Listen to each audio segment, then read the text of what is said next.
Aku gelem mati bareng karo katresnaku. Ndoro. Oh. Kowe ku ngomong. Nyai ku mati karo kok. Kono kok gelem mati bareng karo katresnane. Wah, tak ada hati nek iki. Kamu iki. Isi orang. Sik.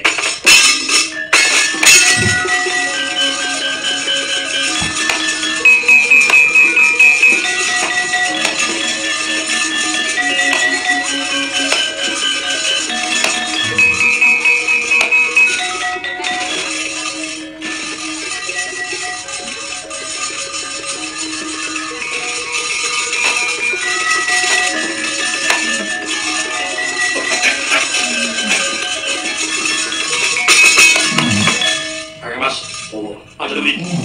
Kok barangnya sembunyi. Boten iki. Kalau sampun wonten gawe saking kok Prabu. Boten kenging jenggot bangke pun sembunyi menawi boten kok Prabu piyambak. Kowe sumikira. Aku sing kok boten. Sebut aku Prabu piyambak mendet.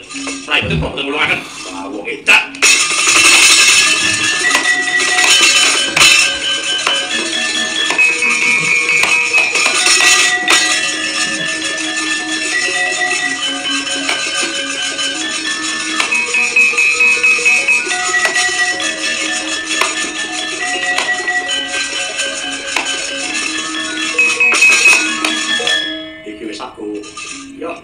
Yang ngono moro gage angkene aman seru cedhak metu kuring ngroko dhewe ngono ngono yo yo wis oke tau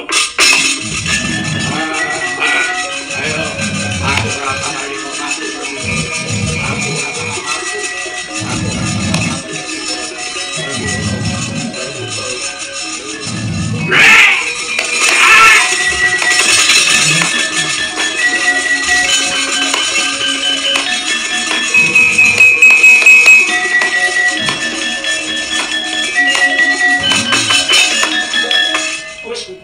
ning paragan Yai Kurwati. Sabab apa kudu bareng karo Sengkuni atine Kurwati. Yai. Yai Dayudana kuwi ing batin bengok. Nganti ngestina bubrah, nganti ana kedadian mengkene iki ya saka tangan Sengkuni. Bisa tata jamu Yai Kurwati iki getigit karo Sengkuni mula. Banjur bangkine Sengkuni kok sereke ana sak cedhaking. Latine Yai Kurwati sak pedhot gulune. Kuwi tegese Yai Kurwati sethithik wis bisa males lara atine karo Sengkuni. Mula banjur dadi lan atine. Iya. Kandanipun Kakang Yai Werkudara, terus kok kakangku opo? Wis, lelehno yo, Dik. Selehno gadamu sawetara lan aringno napasmu. Perang suci wis rampung, Yai.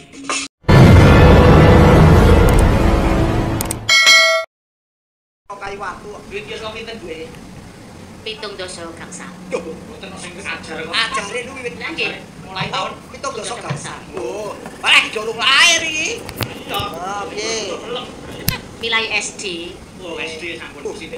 Bu Wati, panjenengan nganu, rahasiane napa kok ngantos sepriki tesih swantenipun wanten sae ngono. Nggih, rahasiane napa? Napa dahare dijaga, napa mangan gedang sak kulite? Ya ora. Lho kok menawa kuwi pancen rumus. Aku pusing bupa. Lho apa kepala jim? Napa, Bu? Kok saged swantene tak sae. Nggih, masalah maaf minum napa dadi siriki. Oh, sirikane napa? Gen suarane awet, Bu. Sing mboten asal dimakan napa? Minum es. Minum es mboten asal. Ya sing es ora itu, yang K apa M apa L itu ora. Oh, es itu lho, anyep-anyepan kok. Oh, es batu to, Bu ampun es tok to. Es. Nggih, niku nek ujukane dahar, Bu. Sirikane napa, Bu?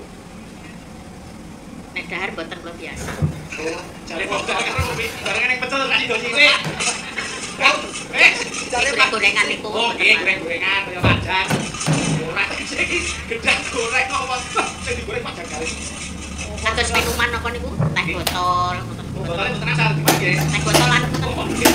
Sing nganggo zat pengawet ora. Nggih, damel bahan pengawet. Bu, artinya metu bangsa sing minuman botol ngono kuwi ora tau muncul. Yen diadahi gelas telu jatahe. Wih, mau wis kono terkenal teh botol tak oke. Lho, jarene sithik ora muncul teh botol. Mboten apa kok pindah plastik jare. Wong perkara di plastik kok botol. Nggih, matur nuwun Bu. Mugi tambah anu saya kuncara panjang yuswa. Kaki percontohan presiden muda. Nggih.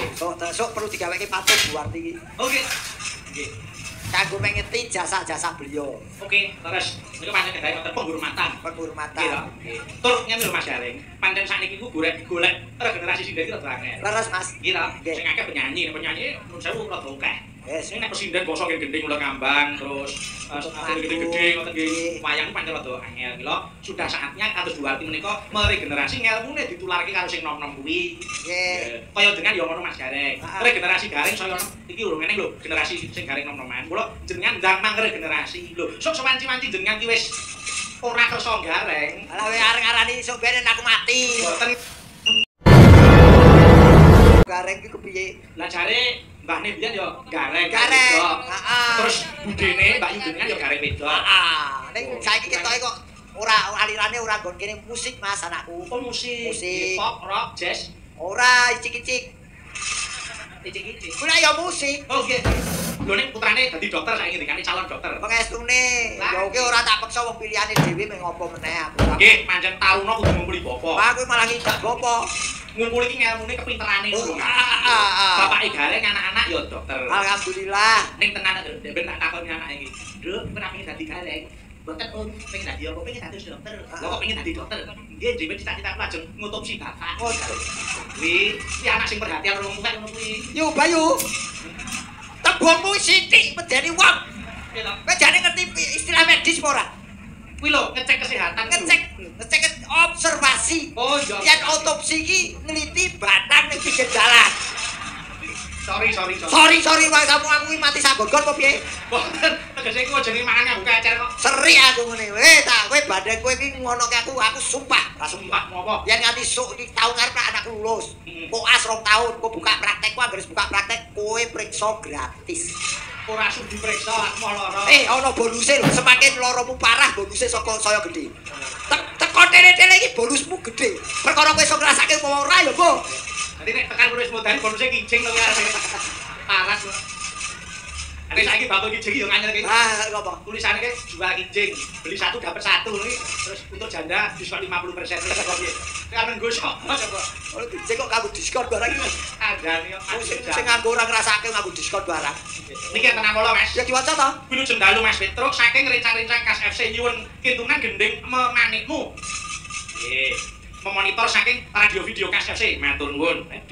Monggo diaturke memanikmu. Sing asta sinten? Nyuwun tulung gandeng iki lagu saka Etan ya sing saka Etan. Gawan saka Solo. Sapa? Mbak Setiawati. Oh iya, Mbak Setiawati. Monggo Mbak, memanikmu. Asli kutha Kenduri. Kediri. Kediri. Kediri kok Kenduri. Mbak Kediri. Setiawati nek cara buah apa, Mas? Niku buah nganu Mas, sing menyegarkan dan sehat. Jeruk. Jeruk. Terus nek Mbak Ika. Ikan niku wah. Niku bangsa apel. Apel ngene sih. Apel Malang nyegerke ya disawang. Nggih. Terus nek anu Buarti. Nek cara buah apa? Apa? Aku dipendheleni. Ora Buarti. Ya ini sabar kok. Apa? Pace. Aja menyek. Pancing iso nggo diabe. Lho kuwi sing anyar utuh. Lah Buarti. Kuwi sing bosok wit yo kuwi. Wong senengane kok. Bosok wite tiba ning kalen lho Mas kuwi. Plorok. Lho. Pun Sabar, Bu. Ya sabar kekasih Gusti Allah. pun sauni-unine. Lho. Ditek mawon, putus ati kali. Lho jare malah buah uni marake lara weteng kuwi. Sakune kabeh ngomong-ngomong. Oh tak kira buah uni marake mules ning weteng. Lho saya ini ya panjang yo kok biaya ini sabar. Nggih mboten atos nesu. Nggih bener-bener. Wong nesu mari stroke. Ora nesu kok lek ngendikan nggo tekanan ya. Ora nesu nyentre-nyentre. Nggih, ora tau nesu. Ora nesu maestro. Ah klono sajatine klono sabar mboten tau nesu. Ah. Gampang nesu ni marai stroke terus. Nggih, Stroke kok stroke. Stroke. Oh, stroke. Wah jahat, agar ngendika iki lambene cemokot. Iya. Oh, wis ngono. Monggo diaturaken memanikmu. Monggo. Yo. Mong sliramu kang dadi manikaku pinturanmu kang namok kawenmu lekku diconan sangilne sampeyan aku rasa tenan sasuhan rimo wengi aku lan sampeyan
Gondrong nggih saking Tulungagung. Oh, malah piyai Tulungagung ya. Nggih, Mas. Masun Gondrong dalang nika nggih. Nggih, wonten awala kalih.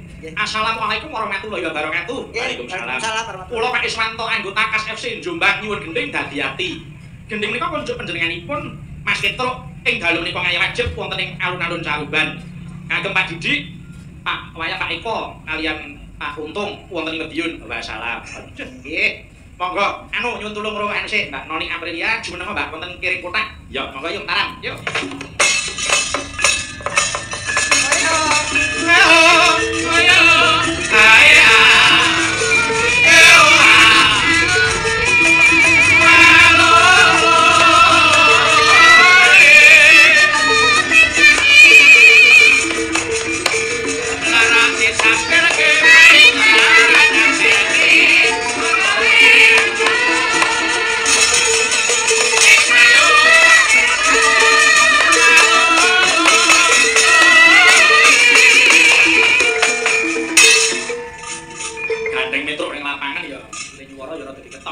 Nggih. Wah, jan. Nggih. Monggo anu dipun aturaken dadi ati dipun bawani rumiyin. Sing kepareng bawa sapa? Nyuwun tulung karo Mas Sarmadi. Ya. Mas Sarmadi iki ya dalang saka Trenggalek. Mas iki di JTV monggo niki putra Trenggalek. Mas Sarmadi gondo bumi nggih niku. Apa kuwi? Gondo ki mambu bumi iki lemah. Mambu lemah. Wis mambu lemah. Monggo Mas Sarmadi dipun aturaken dipun bawani. Monggo. Monggo. Taunono neno neno windonono neno neno nganti ikon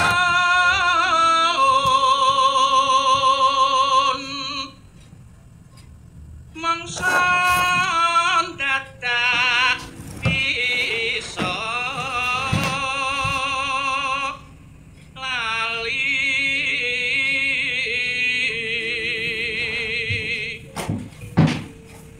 marang dika ingkang tuku rina wengi dadi ati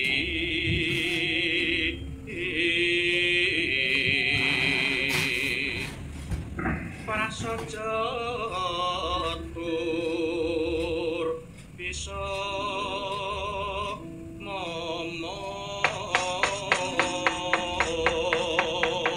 monggo langganipun monggo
tangan Jenenge dhewe. mandiri ngono kuwi. Mandiri apa? Lah witene mau peh bose rono langsung diunyung-unyung digawane iki.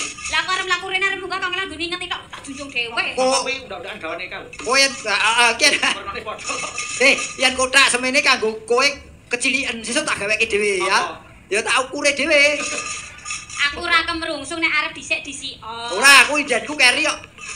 Indenku keri. Lah mau jaman saiki wis ora urut-urutan kok bute sing arep pengen dhisik-dhisik. Ora, aku ora kemrungsung juga kok. Kowe lho yo yen arep budal sik, Mas. Ora. Wong kok senengane. Lah ya ora apa-apa nek misale aku budal sing kok tak ampiri. Moh, aku sik arisan kok. Mbak Eka, Nggih. iki wonten awala, wilujeng dalu Mas Petro nyuwun gending caping gunung.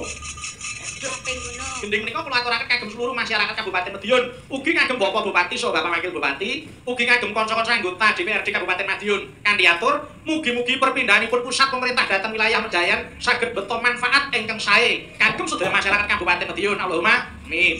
Saking kula Bapak Suprapto SE, anggota DPRD Kabupaten Madiun, Desa Banco Kecamatan Wonosari. Nggih. Nanti Oh, lha iki selatane Wonosari kok, sing laras Wono Asri. Iki ten mriki ketikane Wonosari. Nggih, ngapunten. sing marai kleru ki ana tempelane 100.000 ki lho. Menika wonten arta Rp100.000 untuk Mas Gareng. Wayang kulit. Nggih. Ora wis mau kok sajake kok kowe iki kok disia-sia ngono. Karo aku kok awal ning malah beneran bengi iki ora ono sing ngelem aku pokoke. Bengi iki jelas ora ono sing ngelem aku. Mergo aku ora entuk saweran. Wonten malih nika. Mas Petro sugeng dalu sugeng rawuh wonten Kitha Caruban kepareng nyuwun gending caping gunung dipun jenglengaken. Gending menika katuraken dhateng Bapak Bupati Madiun Bapak Haji Muhtarom Esos. Matur nuwun dhateng Bapak Bupati Madiun ingkang sampun paring hiburan warga Caruban dan sekitarnya. Mugi-mugi kantor Bupati enggal menika barokah. Amin ya rabbal alamin. Gending menika panyuwun saking Bapak Harsoyo Ketua Paguyuban Becak Bersatu Caruban. Wassalam. Nggih. Monggo. Lho Mas. Apa? Keno, nggih caping gunung dijenglenke. Sik. Iki aku nun sewu instruksi. Entukku ki 100. Iki engko angger sindene cacahé pirang-pirang. Wis to, kok entuk. Iki aku lek entuk saweran Sing 100. ngomong entuk sapa kuwi aku titip kekno Mbak Eka. Aku ki nah urung genep wis dipunggel sik. Ngomong entuk sapa? Aman. Aku ki titip kok arepan. Ora sang dadak ngelem wis oleh. Ki deloki duwite go Eka lho. Sidan anggar aku mikir duit ngono kuwi wis gawe aparan. Lho, lah kowe iki milih dhuwit ta milih dijabut nyawane? Aku pilih jabut kowe malah. Ya aja. Duite waduh mlebu brankas. Lah piye arep piye iki wis mlebu kotak amal. Sangel pilihane didodos kok iso lah iso. Disukir. Yo, diaturke. Niki caping gunung dijembengke nggih. Ah, iki wis tunggale iki. Ah. Jenggleng. Oh mboten dijeng. Apa? Ayo, saya ora kebak bocah iki. Lah mau ki jane surat iki tulisane nyuwun caping gunung dijembengaken ngoten. Jengleke ya, Plok. Wah, ojo ki sini-sini aku to. Apa wis ganti to jenenge? Bawa ojo parake ketok iku ki. Gor 100. Parake Jupuk dhewe. Aku lali nomere. Iki nomere diawuri ya iso. Yo, sik Mbak, jenengan arep pilih laras lendro apa pilih barat? Tak merdikake saiki. Napa, Pak? Lendro. Lendro. Oke. Monggo, diaturke. Nano. Ya, siap-siap. Nano. Wah, iya tetok iki, Pak. Piye to sing? Iki mau ancer-ancer laras. Oh. Yo dengan yo sangkepane yo. Wis. Sip. Ora apa-apa nek aku dagel dhewe. Yo. Nano. Saben bengi.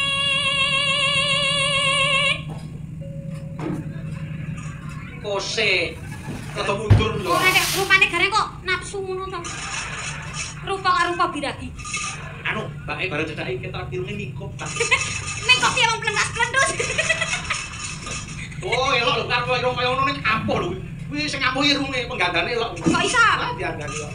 Nano, aku ngerti wong sing arep mati sapa ngono. Yo. Nyawa.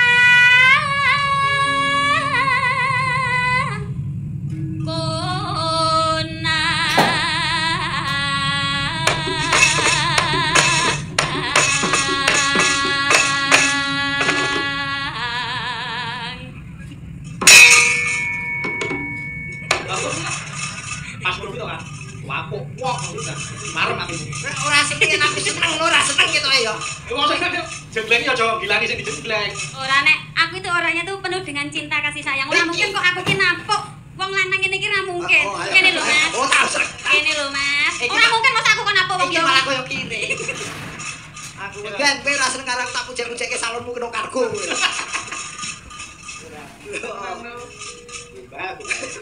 Timbangane turu. Timbangane turu. Nyok. Timbangane turu ki terus ngopo kok? Kayak ayat bedret. Bolak-balik timbangane turu. Diteruske. Nggak ngerti ku senggakane ndemben ngono kuwi tok. Timbangane terus Sore-sore. sore-sore. Ayo delok wayang. Ah, timbangane turu sore-sore ya lho. Becik turu esuk. Iya. Yen memajang hambung karo Nano. janur kuning.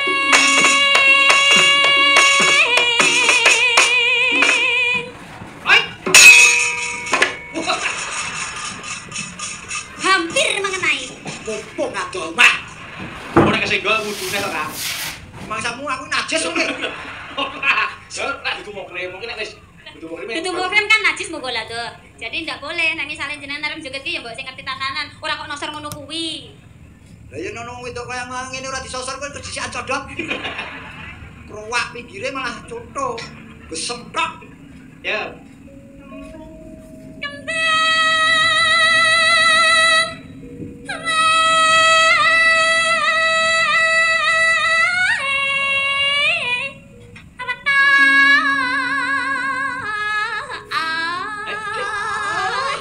Iki ngopo?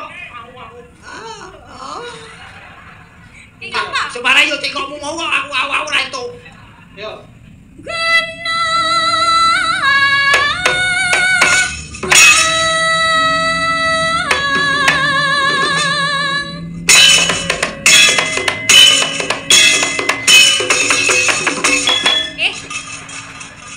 Pegah aku. Lho aku gelem kok. Emang. Apa lah apa? Lah masa joget di ngenek-ngenek aku? Apa ya? Lah, Ora ketok coba balik. Balik yo. Aku jenenge ora bener. ra bener kok Weh, kok ayo, niku. tong. Ora bener. Ya sik. Ora bener to. Tak benerke. Dudu kuwi kau. Ora maksud iki to. Carane joget. Lek ngono-ngono iki aja didepne ning aku. Iki ning depan umum, Di depan umum. disiarke JTV live. Saru. Tuntunan yo tontonan, kok nyanyi sambil dhewe. Lah karepmu piye? Rono. Ora itu madu PK. Ora. Ora itu madu PK yo. Iki nih. Kabeh ora murai tok. Iki mau. Burung. Iki lho. Lho, iki mau. Aja di ngenek-ngenek ning aku. Iki mau ora melu to? Ora melu kok iki sore. Derek. Ayo. Yo dikandano iki angel kok mati kok. Mati. Ora, iki kok ngeyel ra? Jupune tabuh kene.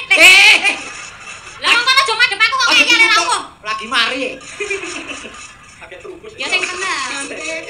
Betek, kebongok lagi terubus iki. Mangsamu bocah kok kowe. Ya. Paceta. Ya kaya cek ibu hati ta. Ora ngerti iki. Paceta. Sarwi.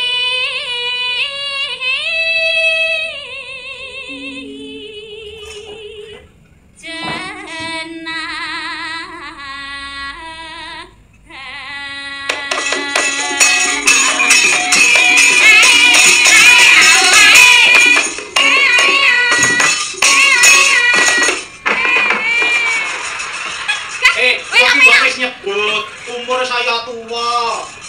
Ora apa, pindho wae 38. Bareng kowe telu iku mluduk. Ora kompak iki kok. Ora yo enak ya kaya. Enak apa mrene kemlunduk ngono kuwi kok. Ayo ya wis ana niku kuwi kok. Ngepong. Yo, ngepong. Ya. Panas. Lah, iki. Lah mana ya diuwer-uwer ngene-ngene iki lho. Terus Bang yo panas. terus kena terus lali kowe. Panas. Oh.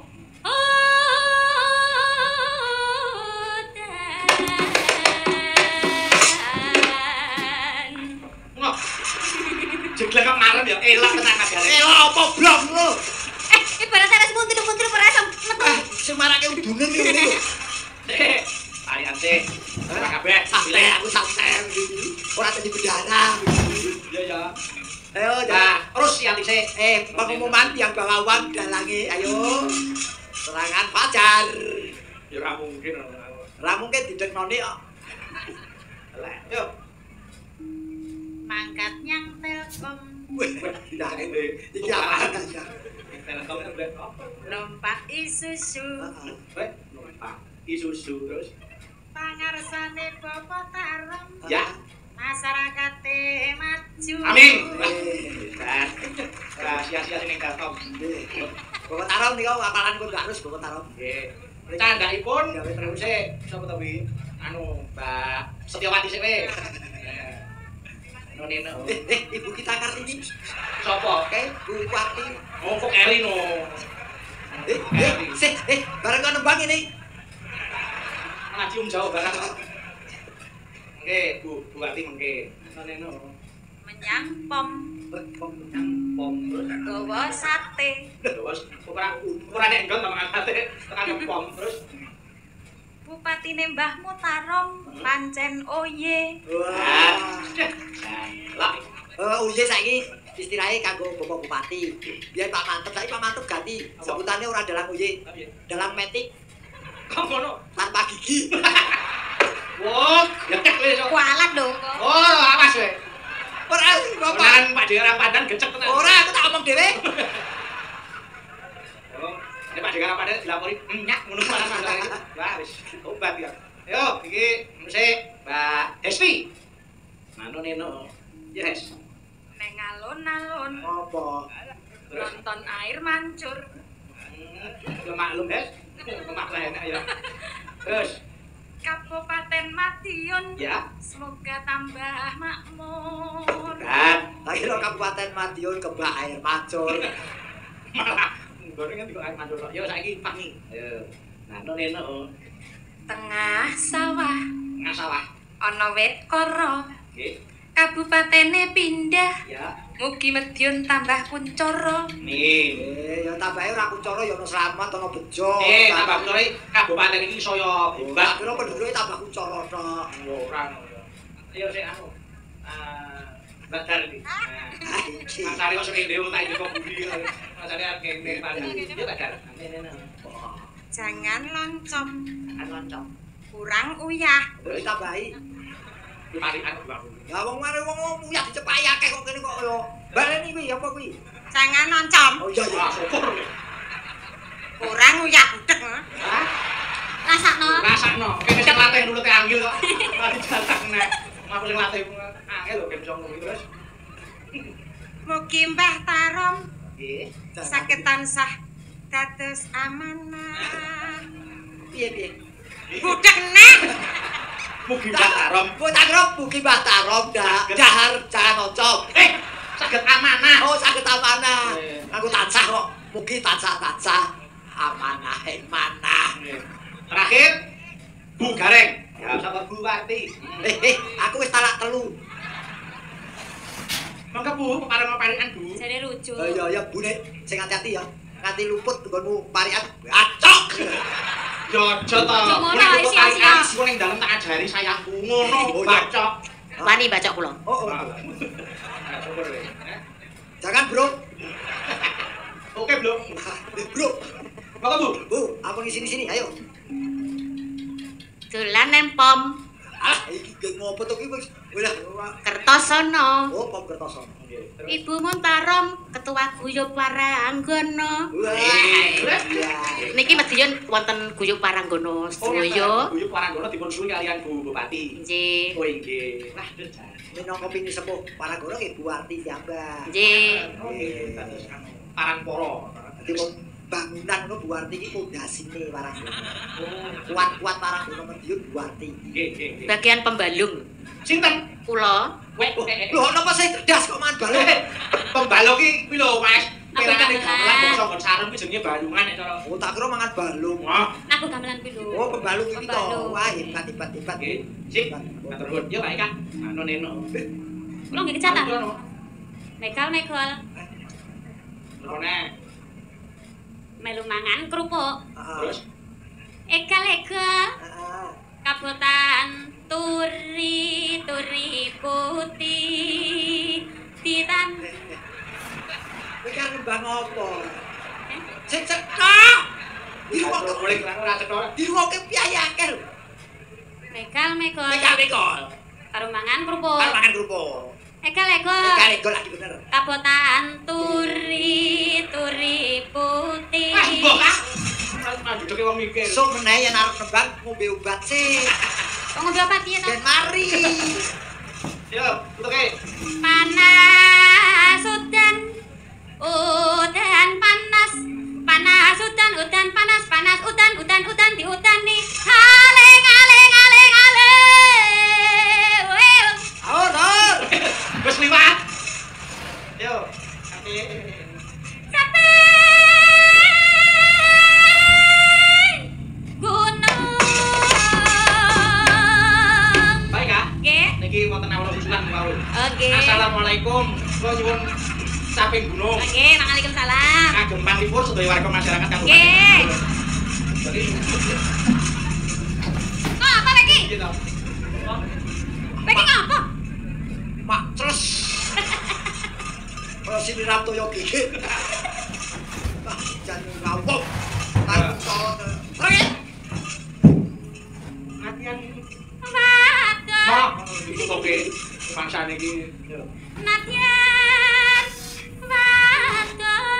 Wadon Sarto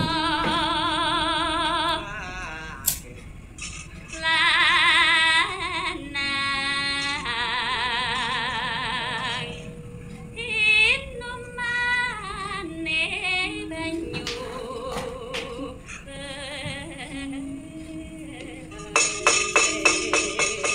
Monggo langgamipun kula nyuwun tulung karo Mbak Ririt Rengganis dijogeti Mbak Ika karo Mas Gareng. Monggo mino ya. Monggo Mbak. Dek jaman berjuang jur kelingan anak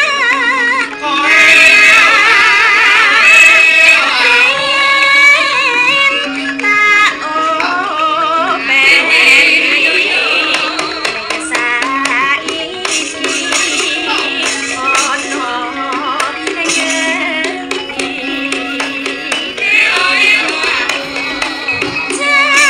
ngerti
baik aja nenggase.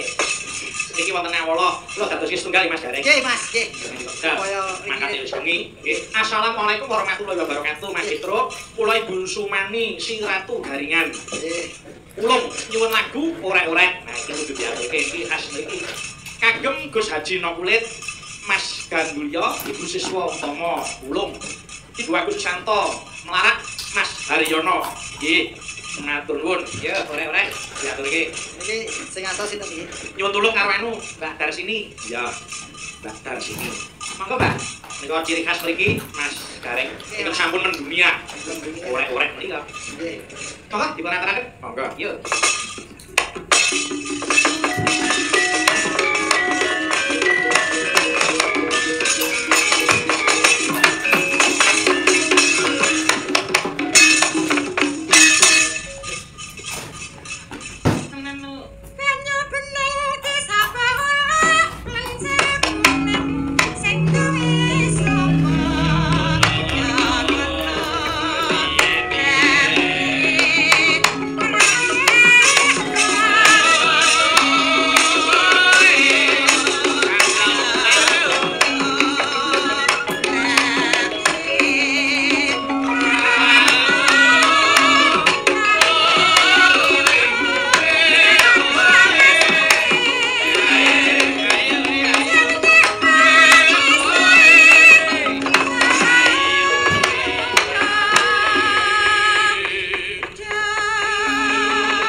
Monggo Mbak Ika para mola gamane. Mas Gareng. Sawetawis atur panglipur nggih wonten nawala ingkang dereng saged dipun aturaken nyuwun gunging samudra pangan sami. Sampai sudah saged kepanggih. Ingkang baken pandonga kula hari jaji ke-446 Kabupaten Madiun tuwe nanggenipun pindhah pusat pemerintahan Madiun wonten Pejayan Madiun Rahayu Wilujeng Niskala. Madiun saya maju. Bapak Bupati miwas sedaya para masyarakat pinaringana kesehatan tinebihna saking Sengkala cinaketa dirgayuswa sageta murah rezeki ingkang barokah ingkang migunani. Amin ya rabbal alamin. Ayo Ki tutuk lakon. Ayo.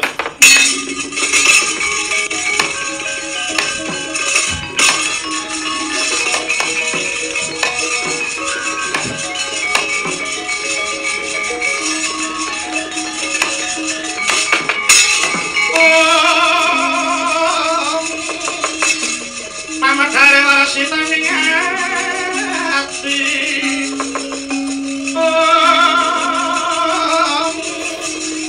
cuman toko kaniro putangga dapat muda ing atine nanging ketakin untung tatan mroyen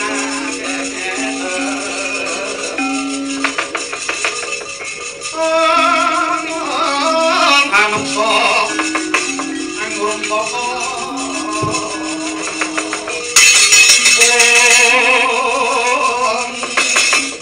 masa kang kalantur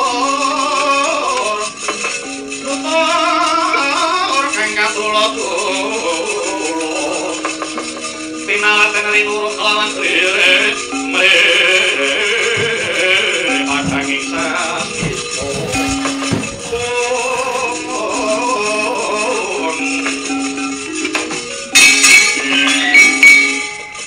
katani kino sami geguyon ngatur nggih kilo ketok nala garing sumawon agung ing mangke gandya kang minusita ingkang mapan wonten ing papan grojogan sewu nggih sang Baladewa ingkang nglampahi sapa kumpul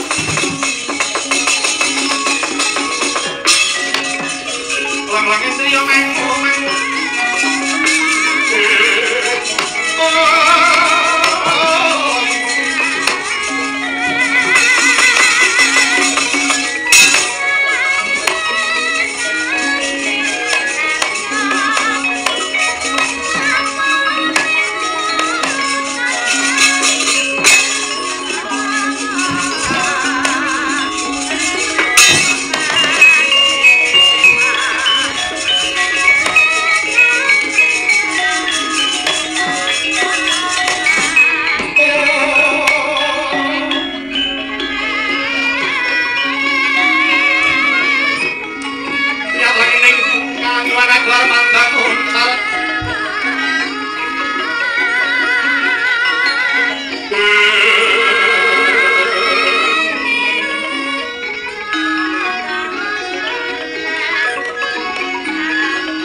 saking kathahing kelarahan ingkang katuting toya.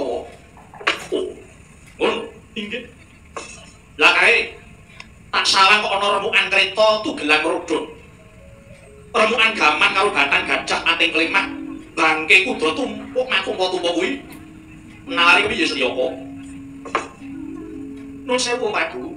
Banjiripun menika langkah ageng sanget. Ingkang larut boten ngemongaken laran ingkang alit-alit. Griya-griya saksalinipun inggih sami nyambut katuting bena. Kalebet kewan-kewan kados to bangsanipun kebo saking pitikipun sedaya sami katuting banjir. Ning kuwi dhisik. Keparana cumplung wong keli campur karo sempalan pundak, foto lantangan lan sikil barang iki. Piye kuwi? Inggih, nuwun sewu wae. Siwa Prabu kemawon ingkang paningalipun mbok menawi kirang permana lajeng sampun lalu yuswa. Ingkang paduka wastani kreta kala wau griya kok, Wong. Lajeng ingkang paduka wastani gajah tuwin jaran wau namung sapi maisa dalat mendo Bapak Prabu. Wis to. Sing tak takoke lha kok ana cumplung barang kuwi kepiye nare? Lah inggih, menika mau banjir ageng mboten namung nempuh griya kemawon. Nanging ugi nempuh dhateng kuburan menapa kok, Wong. Saking santri toya banjir, mboten mokal lajeng saged bongkar kuburan kala wau. Satemat mayit-mayit lami dalah ingkang tasih enggal lajeng sami katun wong. Mila lajeng wonten cumplung wonten tugelan tangan sak piturutipun menika kok Prabu. Lah iya, gumunku kuwi lho. Ing atase dhuwur kono banjir bandang nek mongko sing tak nggone iki kurute kali dhuwur sing banjir mau. Lah niki kene kok ora kebanjiran wis Setyaka. Lho iki kebenan lho, kebenan mriki menika. Namung Siwa Prabu kemawon ingkang kawanteren anggenipun tapa lajeng saranduning otot sedaya kendhu. Kalebet otot ingkang wonten netra, lah lajeng nyuda dhateng awasitan paningalipun Wong Prabu. Oh. Dadi klebu kene ya kambah banyu banjir kuwi. Ya merga ora permana mripatku mau ya Setyaka ya. Nggih, Pak. Setyaka. Wan Sulana. Nggih, Pak. Wan Sulana kok rindhik ngopo? Kok beda karo mau? Aku krungu merga kowe seru. Iki oleh masalah kok ora cetha iki apa mergo pancen kesuwen oleh Utapa terus mahanani sudarunganku ngono piye ya iki? Setyaka. Mbok mesakno karo kono kowe nyecak rene. Nyecak rene. Papuh ben rada cetha oleh napa rembugmu kuwi Setyaka. Inggih, Pak. Piye. Mila toyanipun mboten bleber ngriki, awit saking gayanipun Wong Prabu ingkang gentul papanipun. Mila lajeng toyanipun ajrih nyelaki dhateng Wong Prabu. Walah, yen ngono kurang pinter ngapusi aku.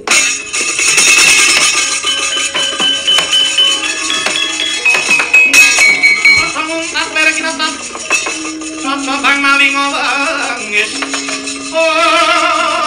umat takon ning lati netro anjing kuntarandir orek jonggo malah pula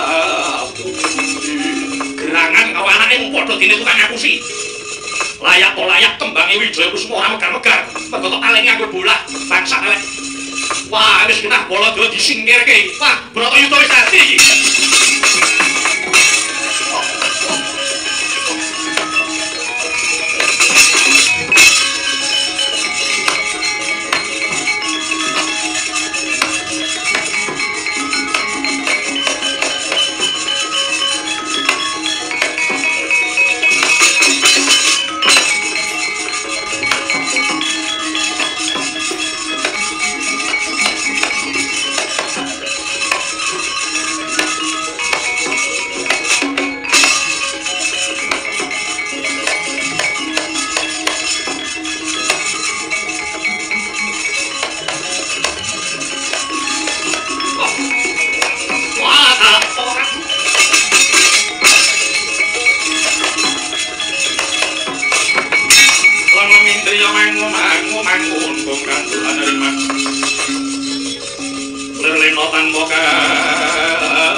iki butuhan Cina ngabekti.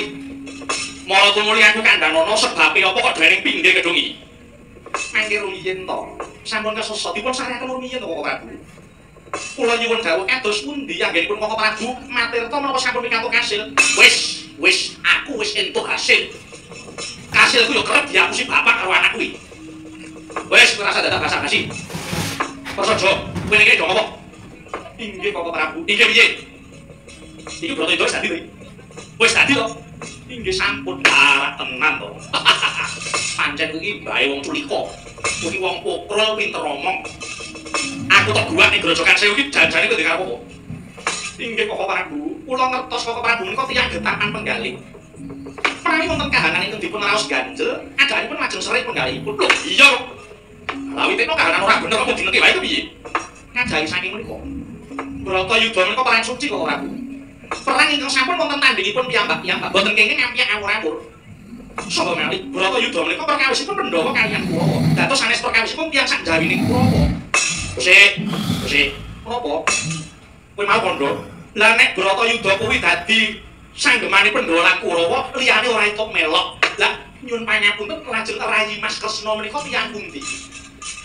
Paduka Rayi Mas Kresna menika piyai saking pundi kok wonten ngriki? Ketingalipun kok malah bebantu dhateng Pandhawa. Kados pundi sinuwun Kresna? Nggih sik, niki kula sing luruske. Nggih piye sinuwun. Ngeten sinuwun. Arep kowe. Ya mong jawab. Mila sinuwun badhe sambiyantu para Pandhawa monggo mawon awit menapa sinuwun Kresna wonten mriki. Awit kali kala semanten sampun wonten pakumpulan Pandhawa 7. Lho, iku mila ingkang rayi wonten mriki Raden Setyaki semanten ugi. Lah menawi paduka sinuwun badhe bebantu dhateng kula nggih damel paguyuban sik. Gawe grup anyar sik. Oh. Ye. Kurawa fans club. Oh, apik to. Wong edan iki. Ora sadar dulur-dulur tuh. Kowe jane ning kene apa? Apa Prabu? Bratayuda dalmake namung kantun dinten akhir. Kula dalah Yayi Werkudara menapa dene Yayi Janaka nembe nenggo mentasipun Yayi Kurmati anggenipun ndelik wonten lebet ing toya kedungen kok Prabu. Lho, lha ora ndelik barang ya kok. Ah, kula mboten ngertos. Menapa saking Tenajur kalian Pandhawa menapa kados pundi? Wah. Selawase wonten Yayi Duryudana ki ora tau ngira sodi karo sapa wae. Biyen pun aku njaluk tulung. Duryudana mentas rene. Aja suwene banyu malah iso bubar dhewe. Kang Baladewa kowe naris swara Kresna kalangkunging tresnani loro. Yayi Prabu Duryudana. Kula aturi mentas Yayi. Kengko Baladewa. Yayi, ampun kedang wonten lebeting kaya kedhong mangke malah dadi penguasane seda nglalu. Wah, nista kacapanipun Yayi Prabu. Kula aturi mentas Yayi. Kula ingkang nanggel Paduka Yayi Duryudana. Kagiatri saka pirang. Ora nangkul dinempet. Kok wae mangko. Nadyan wonten lebeting toya nanging kanthi pungon-pungon Prabu Kurmati tasih saged midhangetaken. Mila tinggal saya mambat pinggir dina nyilem sang Duryudana. Tapi wis dumugi tepining ngerok. Saya ceplos mantenipun bilih menika ingkang ngraka Baladewa. Sang Kurmati sigara colot kadya candhaka. Mentas saking toya lajeng minggah dolek abiyok marangkul dhateng Prabu Baladewa. Prabu.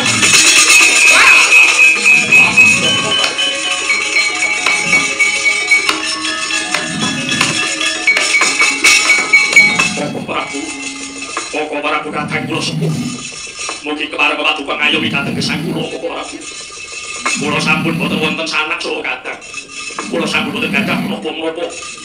Kula nyuwun pengadilan kaliyan Pokok Prabu Mandura. Menawi inggih menapa sampun adil. Menawi kula ingkang tanpa gegaman menapa-menapa lajeng tinantang perang kaliyan Werkudara ingkang tasih jangkep kegiatan saha gamanipun. Cetha menika boten adil ya Prabu, boten adil. Mila mangsa bara Pokok Prabu Baladewa. Kok karo karo yen kula ingkang badhe menapa menika? Nggih saged Pokok Prabu.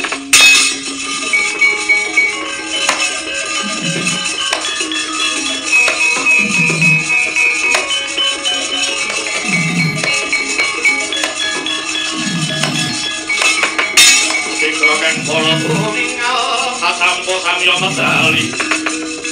Ora kagak dilatih kondo kayuan kumangun kaniti.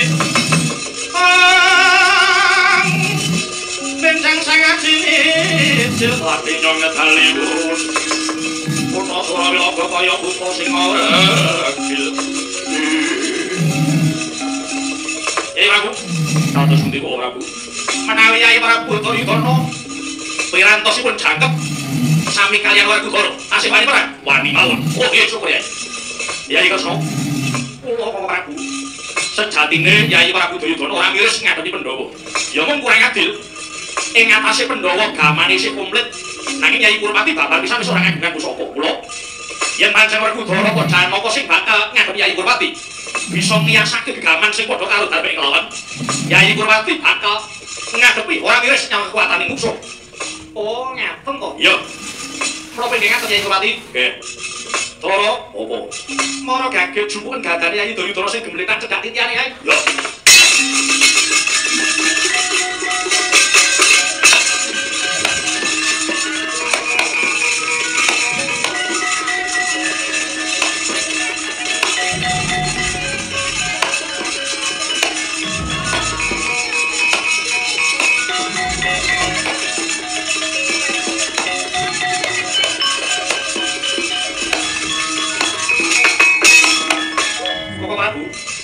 Menika Yayi Kurmati sampun mbeta gadanipun piyambak sak menika lajeng kados pundi? pancen wakasani Bratayuda iki entuk ora entuk pun kakang yang kudu murba. Kanggo iso nggo aku sih kuwi. Inggih monggo kok Prabu. Gandeng Nyai Kurupati lan Werkudara kuwi padha-padha muridku ing bab olah dodo. Mula wektu iki muridku bakal tak olah dodo. Sapa sing menang? Ya kuwi sing ndarbeni Praja Ngastina lan Ngamarta. Pripun Nyai Kurupati? Nggih, kula saged. Werkudara piye? Aku ora nulak. Ning ana tatanane. Olah dodo kuwi sing kena digebut mung weteng munggah. Bangkean medhun ora ono. Mengko janji sing gebuk bangkean medhun kuwi tak anggap sing kalah.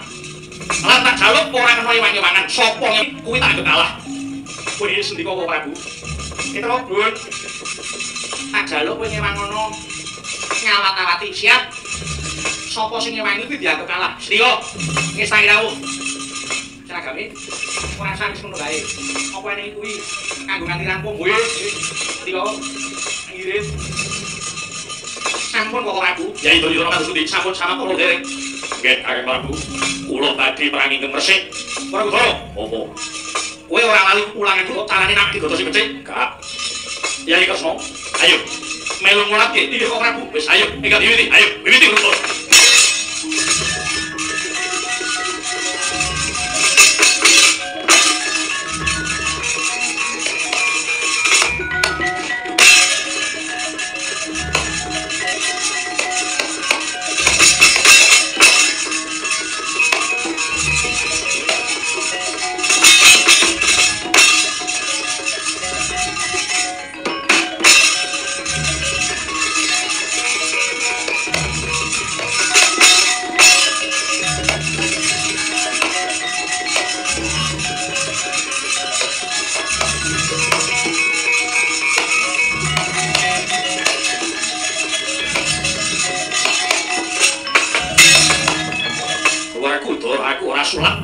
Nyawang marang kekuatanmu.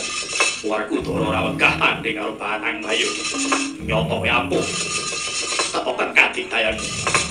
Lakon ilang nyamu ganjur pecah dasmu.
kataku.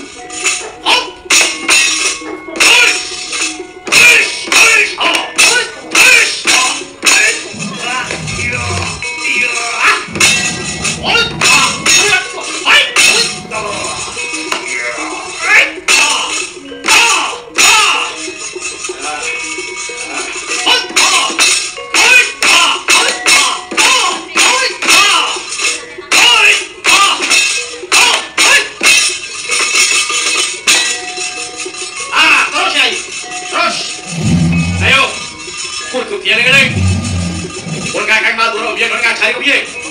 Ya, Yai Bupati. Eleng Yai Bupati eleng. Wah. Ayo terus. Eleng Yai. Yai Bupati. Eleng. Ayo terus.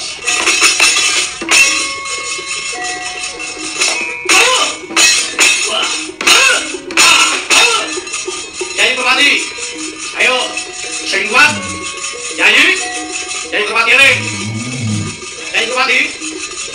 Eleng Yai Bupati. Ayo terus. Wah, yo warga Doro bener nih. Apik? Kuwi orang sing aku. Yai Bupati eleng. Yai Bupati.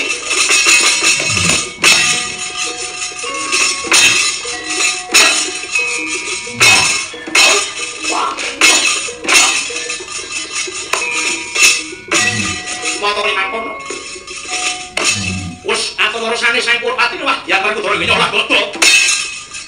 Sakala Prabu Baladewa ingkang sarwiha bengok eling napa ngandura ngendika eling iki sarwiha ngelus-elus pilingan kiwa nalika sono Sang Kurpati emut lan napa pangapesane ya Prabu Baladewa mapan ana ing pilingan kiwa sakala Sang Dayuda mumpuk pilane Sang Dayuda Prabu Baladewa namung tanpa pati.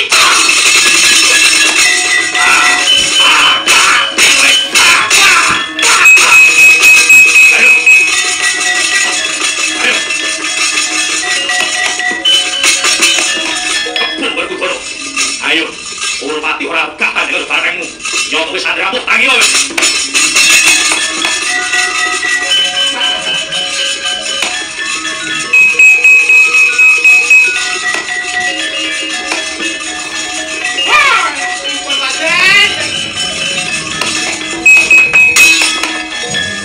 Prabu Doro.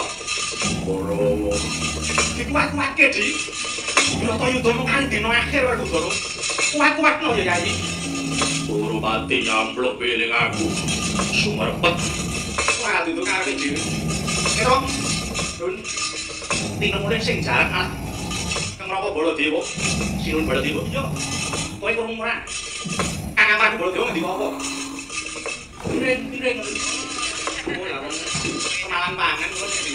Nek kok yo kuwi. Eling Yai, eling Kurpati, Yai Kurpati eling. Kok Prabu ngendika eling karo ngelus-elus pilingan kiwa. Oh. Bola digo ora dibuku iki. Jare marang rewan-rewanan. Pak, ora kok mak-mak. Kula ngumpeng piring. Ngedan. Wis gandeng sing urusan kok Prabu dhewe, wis ora nuluput yen Prabu bakal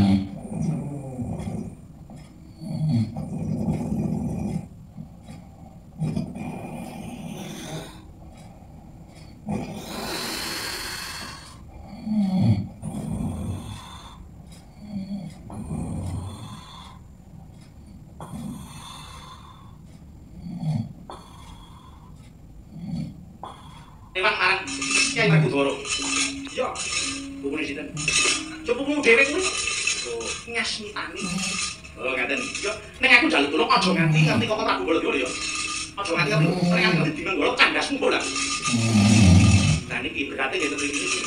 Yo, nek ngasmitani kok niku mboten abot nek dimenggo niku. Lah, umpama niki tak tani ngawur niki. Iya. Enten arep ngatane mboten. Wes to iki mengo wae kok. Bocah kok hitunge ora umum. Ora ditung ora umum kok. Kok senengane ajine lho tenaga iki. Prabu Doro, tangiyo jadi. Prabu Doro, tangiyo jadi. Iki Bratayuda mung kari dina akhir. Sira Yai Prabu Doro dijagake marang kadangmu. Yo.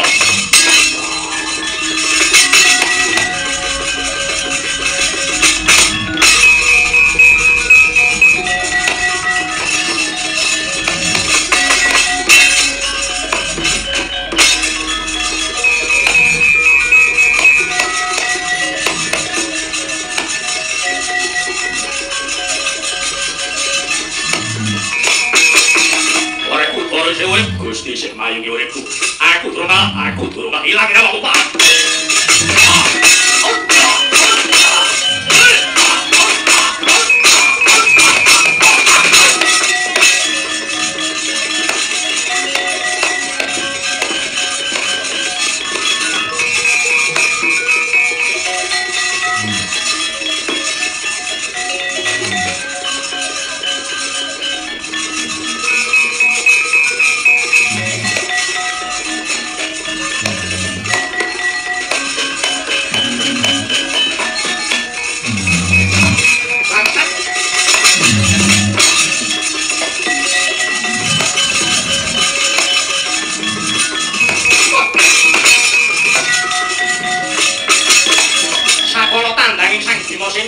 Banteng raton.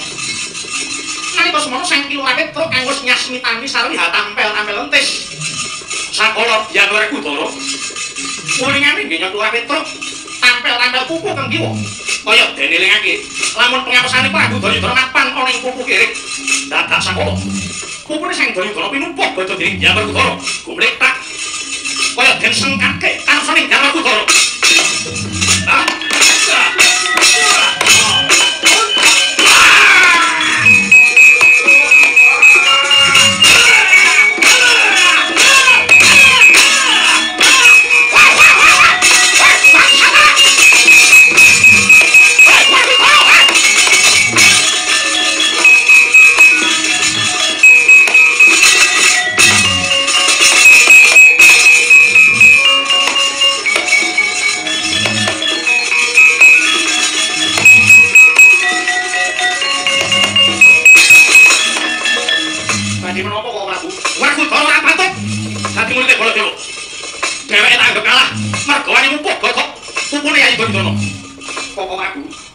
Pandhawa menika papaning tiyang ingkang boten nate mujireng. Pandhawa wiwit pun yen mila namung gandrung dhateng kautaman ingkang tumanjanipun boten badhe nerak paugeran. Lah ning nyatane Werkudara mupuh. Wentes wis nyalai penatan. Petruk iki mau. Dheweke nampi pupu. Malah pupuku sing nyasmitani. Ora bangsa Petruk ya. Satamahe Werkudara mupuh punya Kurwati. Petruk.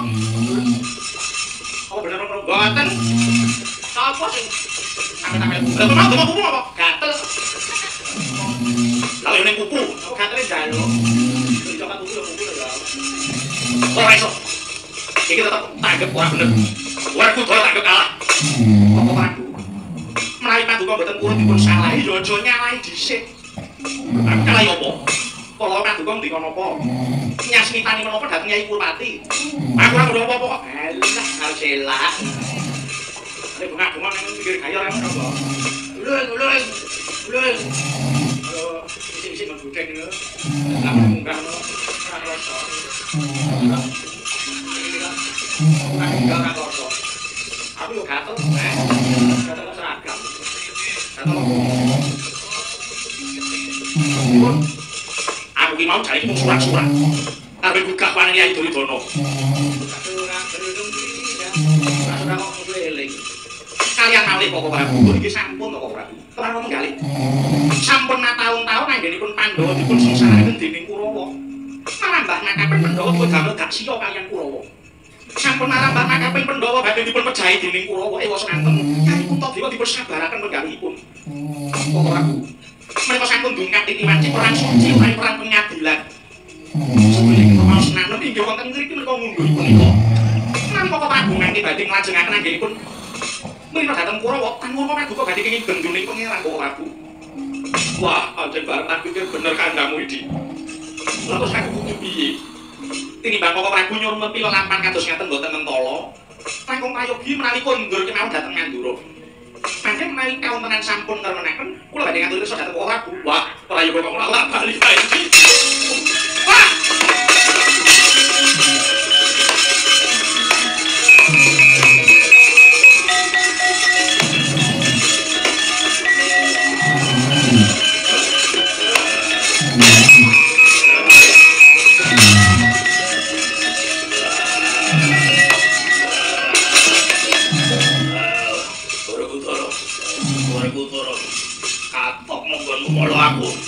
Aku ora bakal iso mati nganti semplok tangan aku ora bakal iso mati. Arep putar kowe cakem. Ora Kutara. Aku ora bakal iso mati. Kowe ora bakal menang. Tadi aku iso ngasorake aku. Urung dianggep menang. Umpama kowe menang mung kari ngopeni bocah loro. Mung kari ngopeni rondo. Ora Kutara. Kowe menang ngomong itu bumi mesti sing raine apa-apane. Mergo mbiyen bandane wis tak seneng. Bandane wis tak kuras. Ora Kutara. Kowe dadi satria ora patut. Kowe iki mung anak kunti. Kunti iki sapa kae wong pelanyar. Kunti anak limo bar kabeh cangkeme.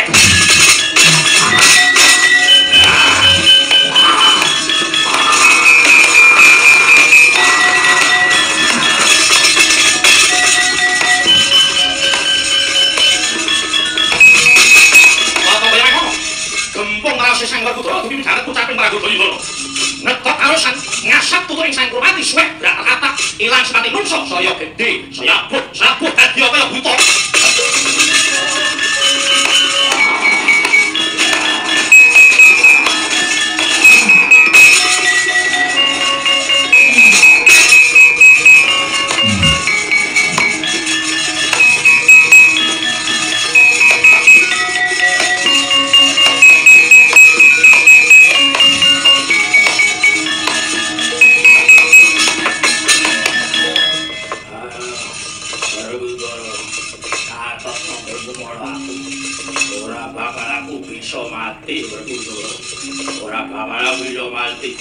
Aku gelem mati bareng karo katresnaku.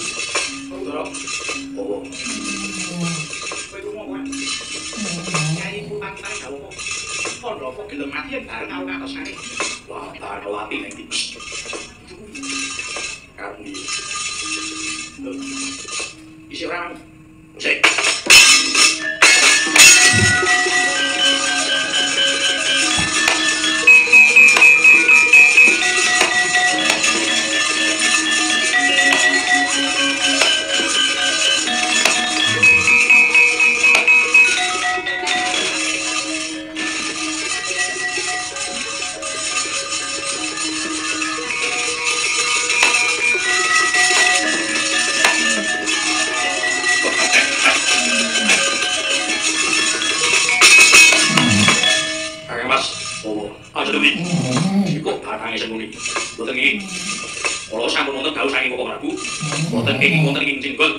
Pun sengkuni menari boten kok piyambak.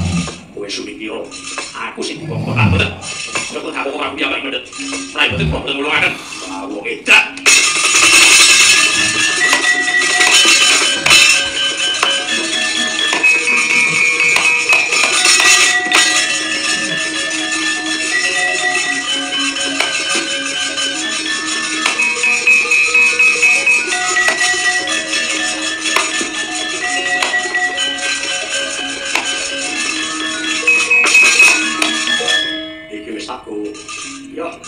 Yang ngono moro gage angkene taman sepuluh cedhak nang tuture kamar apa dari ngono ngono yo yo wis oke tau ayo aku ora kamari kok mati aku ora kamari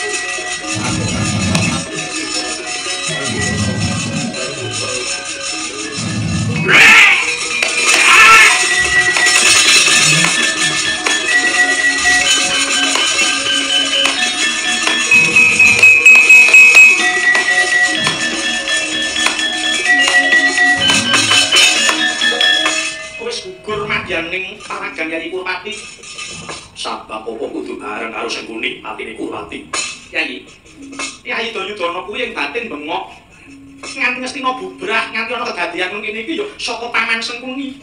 Bisa tata jamu Yai Kurpati iki get-get karo Sengkuni mula. Banjur bangkine Sengkuni kok seleke ana sak cedhaking.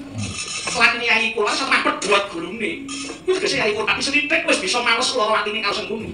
Mula banjur dadi lan matine. Iya. Kadaripun Kakang Yai Werkudara, terus kok kakangku apa? Wis, lelehno ya, Di. Selehno gadamu, sawetara lan aringno napasmu, perang suci wis rampung, Yai. Nanging isih ana turbusane mungsuh. Arta Marma Swatama durung ketok. Alak belake bapak wisat. Ngono ya kena ning Pernatan Bratayuda, Pandhawa apa Kurawa dianggep kalah yen ratune wis kapikut apa gugur ana kadyangeran ngono. Kyai Werkudara.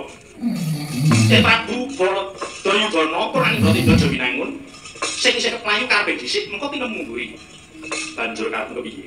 Di wektu dina iki Ngastina kaya dene ngancik jaman anyar. Tumule sumire kang angkara satemah maujud Ngastina kang ayem tentrem lan padha sayu rukun kawulane. Kula kabeh lan suwen kurung sanging swasana Ngastina, Mara Siadi lan kadangku Pandhawa tak kanthi boyongan marang Raja Ngamarta Yai. Ngastina Yai, yo mung Siadi aja lali. Nadyan Yai Kurupati wis gugur, ning Ngastina isih ana kang nglenggari yo ki Kang Wadrastarata. Ora ayo, Siadi bakal tak kanthi boyongan marang Raja Ngastina. Ngiras pantes sowan ana Ngastina yo mung ulingku. Mengko yen pun Kakang lan Siadi bakal ngadhep ana sane Kang Wadrastarata, Kang Rangkapunta aturana ngenteni ana jaba Pura Ngastina dhisik. Aja kepareng mlebu pura namun durung tak sasmitani. Ya, manut wanti-wanti lingku, Siadi aja bisa kelawan Bathara Sampurna ya, Di. Ya.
Anak-anakku kula wis padha gugur ana madyane karangan kono. Siji wae ora ono sing sisa. Ya mung iku ana wong genang. Sopo sing teko kendari? Mergo kan putra Kresna kanjeng Werkudara. Inggih Amanarwati. Bekti kula kunjuk. Sae katur Drestara awakku. Oh, iya Kang Kresna wis tak tampa wedine sira Werkudara. Iya, Ger, pun wis mireng amarta kala sira sakadang ungguling pareng Bratayuda Werkudara. Mula kang sapa iku karepen aku ora suwung banget. Aku kepengin nangkul kowe Werkudara. Awit kowe karo Kurupati kuwi jejegmu mung padha, mula aku tak ngrangkul karepen aku ora ngentos rasaku. Nganggo kelangan Kurupati Werkudara, yen perlu aja mung Werkudara dhewe. Anak-anakku Pandhawa yen wis pratok kene urudungen pun wae ayo rasaku. Awit Pandhawa kuwi yo anak. Yo. Sowanku padhe wis ndereke bar kakang kula kabeh dulurku. Ya mung isih ana njaba. Ayo, Werkudara, ndak kanthi makan Rangkapunta. Ayo.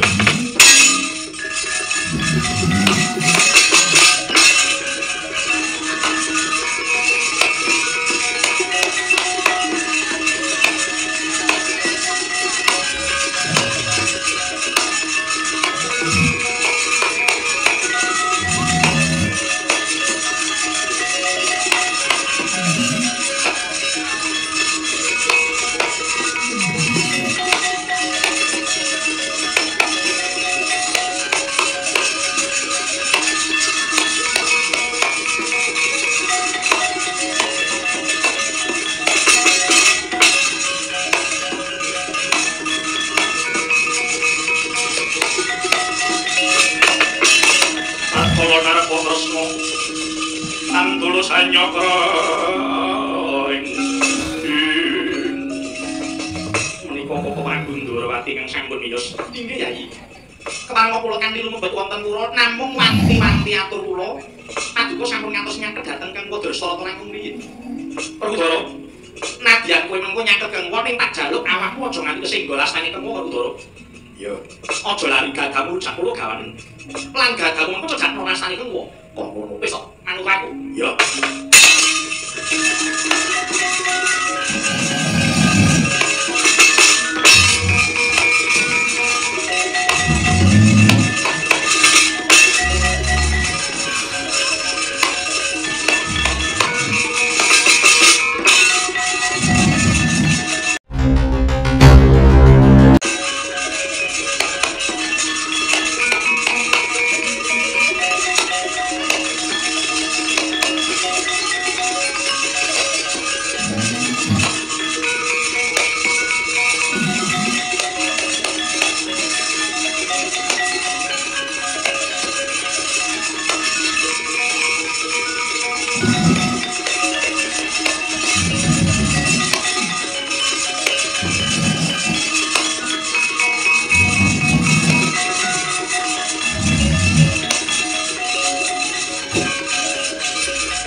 Kene maju kene. Werkudara, maju kene nggih. Aku banget kepengin ngilangi rasa kurang sangatiku awit aku wis kelangan anak. Kene karben saya semeleh rasaku Werkudara. Werkudara harus ngomong maju. Iya. Tandut werkut manting. Aku terus liwat gerakannya banyu semaput ning bentis. Wes hanya mati dateng Kang Wadrasara Sang Bima Sena. Emot lawan ngendikane Nata Ndrawati kang sumamrih yen Werkudara tansih ninggul astaning Sang Dasarata. Mila Sang Werkudara nadyan wis nyaket namung tansah amping-ampingan godha rujak pulo. Sampala Prabu Kresna hanya smitani Sang Sina pinrih mulungaken godha ingkang supados dipun grayang Sang Dasarata. Astanira Sang Dasarata ngelus pun nang godha kininteng yen iku Raden Werkudara. Mila sampala Sang Dasarata nyangenang ira gawang-gawang gambarane Duryudana kanggen perjaya yen Werkudara. Nadyan ing lair Sang Dasarata ngucap hangi kelasaken sedane ing putra ning ing batos arsa ngupati pulih sedane para Kurawa. Mila sigra hamantram sakti Sang Dasarata salimaten aji panglebur serti. Romong abang epek-epek Sang Dasarata bodho ucap puluh kanthi roh kupune Sang Werkudara. Ya linemet ajur dadi soal kagiat ing samyung ulah. Werkudara, kene Werkudara. Werkudara maju. Werkudara.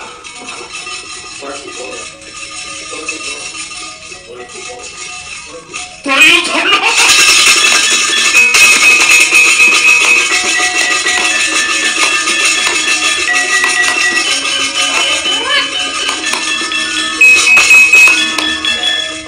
Sampun nyatet putra Werkudara kang Rati. Para putra Pandhawa ngaturaken sungkem. Ya Puntadewa, lan anakku pendolaku mangayu bagi awit sira unggul julitmu. Wis mesti ning Ngastina bali dadi kuku bangu meneh. Mula Gendari ayo, sak metu saka kene aku wis ora duweni panguwasa ana kene. Ayo metu saka kene.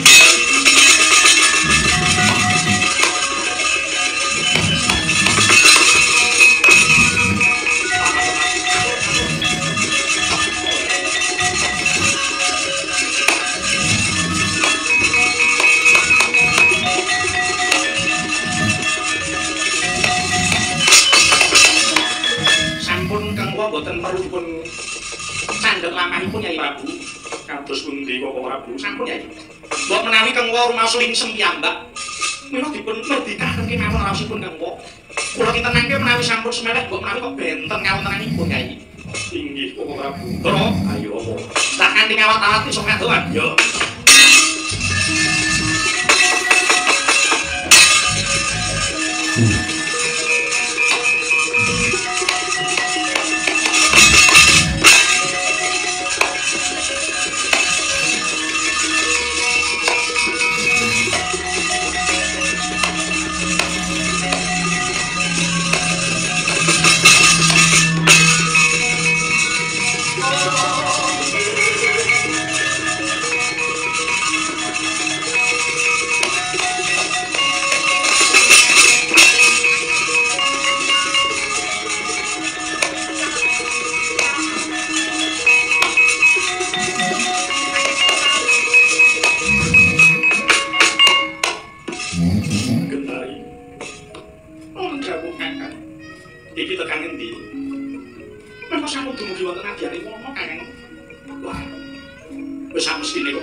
yen aku kelawan sira kudu metu saka Purwasena. Awit mbiyen tinggalan yayiman, aku kudu nampa anakku Pandhawa nanging ya mung saking anakku Kurawa sing kurang ingkang wani nebut panguwasa Astina. Kula ora perlu diketuni. Aku malah kudu tinggal kamukten Kadipaten Gansaya lan Astina. Kendari. Ketemu kowe kendari. Sami kakangku lagi ngarosaken kowe. Kok ono? Kowe golek apa-apan sakangane nggo ganjeloten. Aku wah napa lho Kakang? Menika ana sejati wontenipun namung godhong garing. Kaya ting sampun. Mboten wonten dinanipun. Ya. Aku ya krasa ngelak kono golek banyu. Kaya napa lho Kakang? Kok ketiga mongko kados ngatur kados kaya. Wah. Gusti aku. Wah, ya. Mbok wis ngerti lakonku karo siramu nini kaya wis cukup kekucah bondo kanthi tak obrol milik anak-anakku kula nalika semono. Ya wis, kabeh ora krasa ngelak. Lan rada kepenak enggal golek papan pangungsen kendari. Inggih Kakang. Ayo mlaku alun-alun. Kabeh ora krasa ngelih lan ora krasa ngelak. Aku pengin bakal sare sawetara papan ngono. Inggih monggo. Atus papan iki ora dibayuki Kakang Nerkati.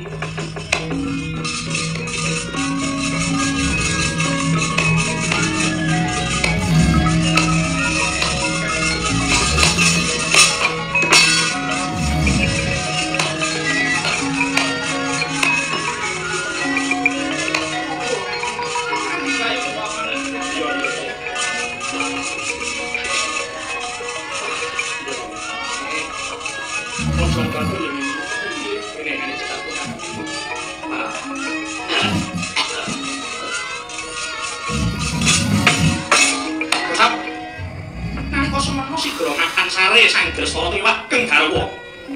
Rinemekan godhong garing, sarwi aling-aling wit-wit kang alit, mapan sak ngandhaping wersa kang ageng ning katon garing tanpa godhongan awit.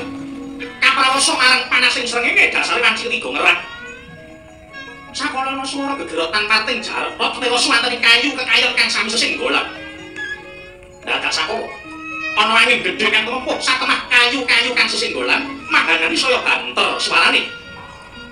Danguning dangu Warsa kantos senggolan mahanani saya panas. Arsa ngedalaken pletik ing geni kang sarwi hanyinggol godhong garing. Sakala saya dangu godhong garing kang kena daya geni kang dumadi saka wit kantos senggolan katiuping samirana. Kan sekawit amung awit kurupe dadak sakala saya gedhe punang laku. Datang jerangka Sang Dresna Rata Salimbet tan karo selama wis tinupung geni. Kodrak kusumaku anut wektu titi wanci tibaning pasti tan kena denon sati. Anurut sangkan paraning bilai konang latu nyaut datang Sang Dresna liwat Sang Dewi Kendari satemah kekalihira tan bisa bangga nganti ora dilang tiwase gosong geseng kuwadane Sang Dresna liwat Sang Kendari.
Siji pesti loro jujur, telu waki papat pangkat, lima dunya menungso mboten ngawur witen. Ingkang baken monggo kita unjuk syukur ing ngersaning Pangeran. Awit para Pandhawa sampun kelampahan mangruwah satru murka ingkang sinandhang Prabu Duryudana. Tuwin sampun saged nampi kukuban bumi Ngastina malih. Monggo Ngastina tumuli dipun wangun malih. Kawulanipun dipun tentremaken raosipun, dipun menepaken penggalihipun. Kadidene para punden kula ingkang sami kelampahan hamangun pura rencana utawi papan ingkang indah. wonten ing papan ngriki satemah sampun kelampahan boyongan Den. Kanthi papan ninggal nika saged nuwuhaken saya greget gumregodipun para masyarakat anggenipun sabiyantu dhateng Bapak Bupati sajajaranipun anggenipun hamangun Kabupaten Madiun. Mugi Kabupaten Madiun ingkang enggal menika tansah manggiya ayem tentrem awit sampun sumingkir saking sekatahing angkara murka. Ayem tentrem menika mertelaken menawi kawulanipun sae rukun mila anggenipun hamangun Kabupaten saged pinaringan lancak Ndara. Ya, aku nekseni Kakang Semar ingkang kandhi menika pungkasaning Prabu Duryudana Turindara kula boyongan saking Amarta dhateng negari Astina sampun purna lelaman perang suci Bratayuda Jaya Binangun. Kunjuk dhateng Bapak Bupati sajajaranipun pun Semar ingkang wajib ngurmasi kata lepat saha tirangan pramila mawantu-wantu kula nyuwun gunging samudra pangarsami sabibaring ringgitan Bapak Bupati sajajaranipun sumrambah sedaya para masyarakat ingkang mapan wonten mriki tansah manggiya hayu rahayu wilujeng niskala sumingkir saking sekatahing ingkang tindak angkara murka. Monggo sami sesanti sepisan merdika salaminya akhirul kalam wassalamualaikum warahmatullahi wabarakatuh.